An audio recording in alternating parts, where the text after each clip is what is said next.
sa Abot Kamay na Pangarap. Kanino ka pinaka-close? Close ako sa lahat. Pero ang pinaka, si Jillian. Kasi matagal ko na siyang nakatrabaho. Bata pa lang si Jill. Baby pa lang siya. Nakikita na kami before and naging kapatid ko pa siya sa My Special Tatay. So talagang yung working relationship namin ni Jillian, subok na. But outside work, talagang magkasama pa rin kami.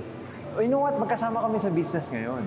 May business kaming dalawa. Happy ako na i-share yun sa mga tao, pati siya.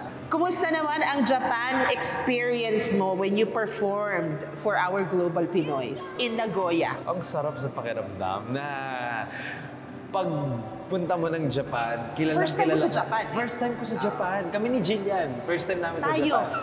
First time ko rin. Diba? Kaya ang saya-saya natin nun. Sobrang para akong bata, Miss Tony, nung nakarating ako sa Japan.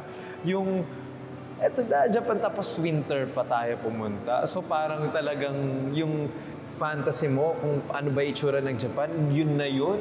Sabi ko, ang sarap dito sa Japan. Ang ganda ng lahat ng nakikita mo, lugar, pagkain, ang sarap, especially the people.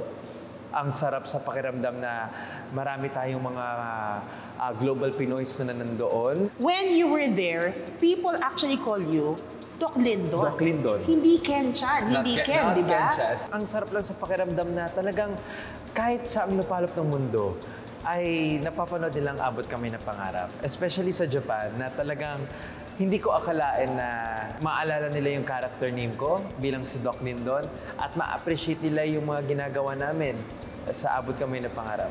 Sobrang, yung mainit, yung lamig ka, sobrang lamig sa Japan.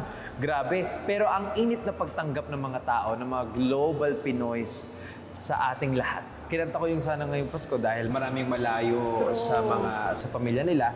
At tama-tama, magpapasko nun. Tapos ang sarap lang sa pakiramdam na habang kumakanta tayo ng Sana Ngayong Pasko, may mga snow na nauhulog na first snow yun ng Japan. Yes.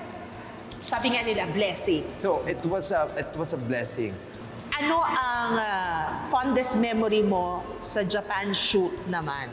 Isa sa mga hindi ko makakalimutan sa Japan, yung Mount Fuji. Alam mo, Miss Tony, natutulog ako nun eh. Natutulog tayo nun eh. It was from Nagoya going to Mount Fuji. It was 4 hours. Right. No? So I was taking a nap. So ganyan ako. Tapos parang nakita ko medyo maaga na pagbukas ko ng mata kong ganun, una kong nakita yung Mount Fuji. Diba? Clear na clear. Clear. Tapos alam mo yung nakikita mo sa yung Mount Fuji, yung perfect Mount Fuji na may doon sa peak no yung may snow. Right. Same. So sabi ko, same pala talaga yung itsura. Ganito talaga yung itsura ng Mount Fuji. Which is hindi pala nangyayari yun lagi. You know what? Nung nakita ko yung Mount Fuji, pag open ko ng mata ko, nag-wish ako. Ang wish ko sana makita ulit kita. Mount Fuji. And it was a beautiful, beautiful place. This is the GMA Pinoy TV Podcast Season 4, hosted by Tony Pua. Streaming on Spotify, Apple Podcasts, Google Podcasts, and the GMA Pinoy TV YouTube channel.